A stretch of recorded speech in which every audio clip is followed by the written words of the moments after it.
नमस्कार, बहुत स्वागत है आप सभी का इंडिया न्यूज हरियाणा पर। मैं हूं राजीव रघुनंदन।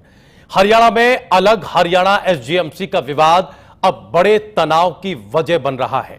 आज कुरुक्षेत्र में एचएसजीएमसी के सदस्यों पर पुलिस ने जमकर लाठियां भाजी, वाटर कैनन का खूब इस्तेमाल हुआ तो प्रशासन ने एसजीपीसी को छठी पातशाही गुरुद्वारे को खाली करने का आदेश दे दिया। पुलिस और एचएसजीएमसी समर्थकों में झड़प के दौरान इंडिया न्यूज की टीम को भी चोटें आई और बाकी मीडिया कर्मी भी इसका शिकार हुए। कई कैमरे तोड़े गए। उधर गोहला चीका में 9वीं पातशाही गुरुद्वारे पर एचएसजीएमसी के समर्थकों ने कब्जा कर लिया है, जिससे इस इलाके में तनाव बना हुआ है। उधर एचएसजीएमसी के खिलाफ जनहित याचिका पर सुप्रीम कोर्ट में कल सुनवाई होनी है। कोर्ट ने यथास्थिति बनाए रखने से इनकार कर दिया है। सुप्रीम कोर्ट के मुताबिक किसी भी कीमत पर प्रदेश की कानून व्यवस्था खराब नहीं होनी चाहिए। ऐसे में बड़ा सवाल यह है कि कुरुक्षेत्र में एचएसजीएमसी का तनाव आखिर कैसे कम होगा।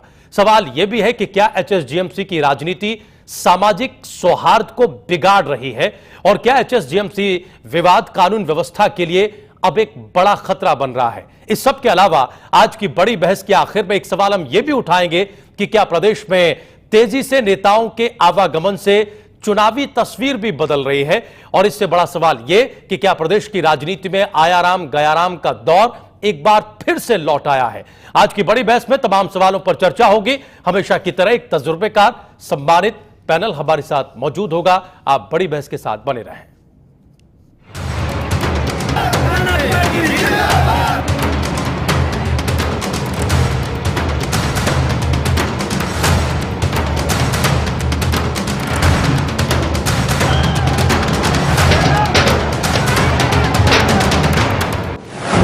और इससे पहले कि हम चर्चा की शुरुआत करें, उन सवालों पर नजर डालिए जो आज बड़ी बहस का हिस्सा है। बड़ी बहस में हम जिन सवालों को उठा रहे हैं, कुरुक्षेत्र में एचएसजीएमसी का तनाव आखिर कैसे कम होगा। दोपहर बाद से जो तस्वीरें कुरुक्षेत्र से आई वो अभी भी ये बता रही हैं कि हमारा प्रदेश किस तरफ बढ़ रहा है, और अलग गुरुद्वारा प्रबंधक कमेटी जब से अस्तित्व में आई है तब से सिख समुदाय किस तरह से बटा है और आज तनाव किस चरम पर पहुंचा। पुलिस के मुताबिक तनाव अभी भी बरकरार है, स्थिति नियंत्रण में है। सुप्रीम कोर्ट ने यह कह दिया है कि किसी भी कीमत पर कानून व्यवस्था बिगड़नी नहीं चाहिए। सवाल यह कि यह तनाव कम कैसे होगा। सवाल नंबर 2, एचएसजीएमसी की राजनीति सामाजिक सौहार्द को बिगाड़ रही है या फिर बिगाड़ देगी।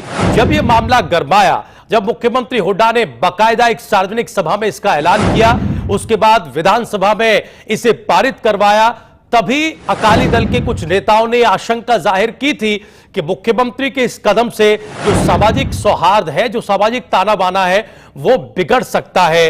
आज के जो हालात है वो क्या बता रहे हैं कि क्या वाकई सामाजिक सौहार्द बिगड़ रहा है। सवाल नंबर 3, एचएसजीएमसी विवाद क्या कानून व्यवस्था के लिए बड़ा खतरा बन रहा है, और अगर बड़ा खतरा बन रहा है तो फिर सरकार इससे निपटने की क्या तैयारी कर रही है। क्योंकि दिन भर इस तरह के भी आरोप लगते रहे कि सरकार पुलिस को शह दे रही है और पुलिस की शह पर यह आंदोलन इस तरह का रूप अख्तियार कर चुका है। और सबसे आखिर में क्या प्रदेश की राजनीति में आयाराम गयाराम का दौर लौट आया है। सवाल नंबर 4, क्या हमारे प्रदेश में जो आयाराम गयाराम की पहचान पूरे देश में बनी थी वो दौर एक बार फिर से लौट रहा है। क्योंकि विधानसभा चुनावों से पहले राजनीतिक दलों से इधर उधर जाने का सिलसिला लगातार जारी है। कई बड़े नाम जिनके बारे में आप जानते हैं।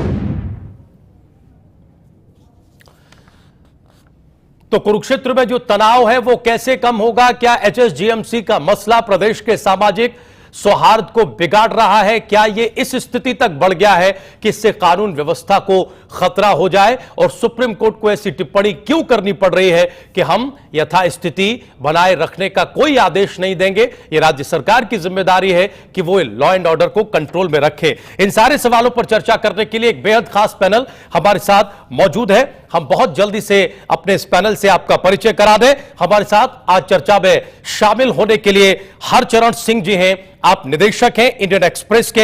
हरचरण सिंह जी, बहुत स्वागत इंडिया न्यूज हरियाणा पर बड़ी बहस में। हमारे साथ जवाहर यादव है, प्रदेश प्रवक्ता बीजेपी। जवाहर साहब, आपका भी बहुत बहुत स्वागत है। अजय शुक्ला, संपादक आज समाज, हमारे साथ इस चर्चा में जुड़े हुए हैं। और कुरुक्षेत्र से हमारे सहयोगी विपिन परमार हमारे साथ लगातार मौजूद हैं। हम सबसे पहले हरचरण जी आपके पास आना चाहेंगे, इससे पहले कि हम तनाव कैसे कम होगा, क्या रास्ते निकाले जाएं, क्या दोनों पक्षों को बैठकर बातचीत करनी चाहिए, सियासत इसमें कितनी हो रही है, ये सब जानने से पहले ये जो पूरा मसला है इसकी जड़ में क्या है ये जान लेना चाहते हैं। मुख्यमंत्री हुड्डा एक सभा करते हैं, उसमें बाकायदा ऐलान होता है, आनन फानन में बिल लाया जाता है, विधानसभा में यह कहते हुए कि ये बड़ी लंबी मांग है, और उसके बाद अलग एसजीपीसी का रास्ता हरियाणा के लिए साफ होता है। अब स्थिति आपके सामने है, क्या वाकई केवल राजनीतिक नफा नुकसान के लिए इस मुद्दे को हवा दी जा रही है?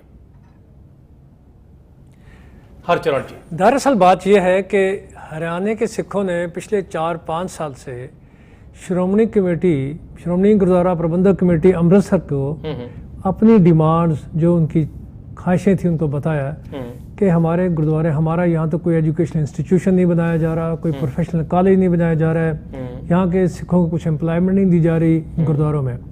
उनके ये ग्राउज थे, उनके ये गिले थे। वो 3-4 साल से बोल रहे थे, श्रोमणी कमेटी ने उसकी तरफ को ज़्यादा ध्यान नहीं दिया, इसलिए ये उनका मसला ये बढ़ता रहा। ठीक है, आप देखिए, मेरी बात समझ लीजिए, इस बात को कोई बुरा ना मनाए। हर आदमी थोड़ी बहुत सियासत करता है, चाहे पॉलिटिकल पार्टी कांग्रेस हो या दूसरी पॉलिटिकल पार्टी भी हो। अकाली दल ये कहते हैं कि श्रोमणी गुरुद्वारा प्रबंधक कमेटी अमृतसर जो होंद में आई थी तो बड़ी स्ट्रगल के बाद आई थी। कि आपको याद करा दूं कि जब ये स्ट्रगल 1925 में श्रोमणी गुरुद्वारा प्रबंधक कमेटी बनी अंग्रेजों के टाइम पे, उस वक्त भी बहुत स्ट्रगल करनी पड़ी थी। अकाली दल और श्रोमणी गुरुद्वारा प्रबंधक कमेटी ये समझती है कि ये गुरुद्वारे श्रोमणी गुरुद्वारा प्रबंधक कमेटी अमृतसर के अंदर ही होने चाहिए। ठीक है, कोई बुरी बात नहीं है।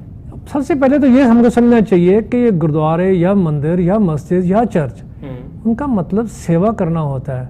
उनका मतलब यहाँ कोई पैसे बटोरना, पैसे कमाना या लीडरी करना नहीं होता। अगर आपका लक्ष्य सिर्फ सेवा है, फिर तो झगड़े की कोई बात ही नहीं है। दूसरी बात, अगर इसका मसला कोई चौधर है तो वो भी मिलके बैठ के बात कर लेनी चाहिए।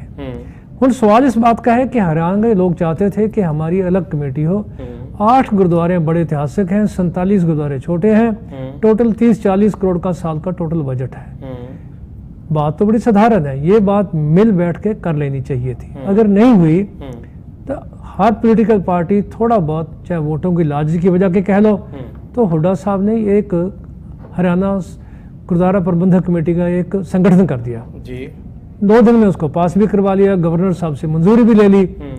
अब इस बात को अकाली दल और श्रोमणी गुरुद्वारा प्रबंधक कमेटी को एतराज है, इसलिए वो कब्जा नहीं दे रहे हैं। हर गुरुद्वारे में 400-400, 500-500 आदमी बैठ गए, हथियार बंद होकर बैठ गए, जिसकी वजह आज आपने देख ली है कि जो कुरुक्षेत्र में हुआ है।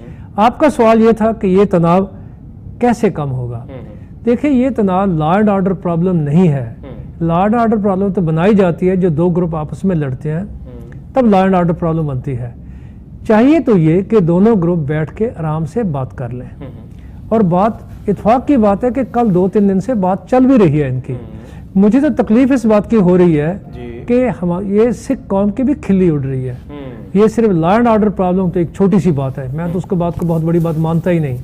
मैं समझता हूँ कि कौम इतनी बहादुरी की है, जिनका इतिहास इतना गौरवमयी है, उनकी भी खिल्ली उड़ी है कि सिख तो इसीलिए काम के लड़ते हैं और आपस में लड़ते हैं। हमारी लड़ाई अंग्रेजों के साथ तो बनती थी कि हमारे गुरुद्वारों का कब्जा महंतों के पास था, जो सिख मर्यादा के बिल्कुल अनुकूल काम नहीं करते थे। लेकिन हमारी लड़ाई आपस में भी कभी बन सकती है, जहाँ मसला भी सिर्फ सेवा का हो, जहाँ मसला भी सिर्फ प्रबंध करने का हो, वहां तो हमारी लड़ाई बिल्कुल बैठती ही नहीं। बात तो ये, बात आज भी कुछ नहीं बिगड़ी। मैं आपको बताता हूँ, 2 दिन की अखबारें उठा के देख लीजिए, और ये बड़े अकाली नेता उनके साथ मिले भी हैं। और मिलने के बाद कोई बात का तरीका भी निकल रहा है। ये भी अखबारों में आपने भी देखा, हमने भी देखा, सुना भी है, लोगों से मैंने बात भी की है, बड़े बड़े अकाली बड़े नेताओं से, मैं नाम नहीं लेना चाहता। उन्होंने कहा कि हम तो बिल्कुल चाहते हैं कि ये अगर इनको ऑटोनॉमी दी जाए लेकिन इनका संबंध श्रोमणी गुरुद्वारा प्रबंधक कमेटी अमृत साथ जुड़ा रहे, तो कोई बुरी बात क्या है इसमें? ठीक है, क्या बुरी बात है? देखो तनाव, एक सेकंड, तनाव इसलिए कम होगा अगर ये मिलके बैठ के बात करेंगे। तनाव इसलिए कम नहीं होगा, आज पुलिस ने कह दिया कि ये खाली कर जाए, वो कहते हैं हम खाली नहीं करते, तनाव तो फिर बढ़ा। तनाव कहाँ कम हुआ? तनाव कम नहीं होगा, तनाव तो कम होगा पढ़े लिखे समझदार जो आदमी है, चाहे पढ़े लिखे इंटेलेक्चुअल हैं या जो कौम के हित की बात करना चाहते हैं, वो बैठ के दोनों को समझा के इस बात का निर्णय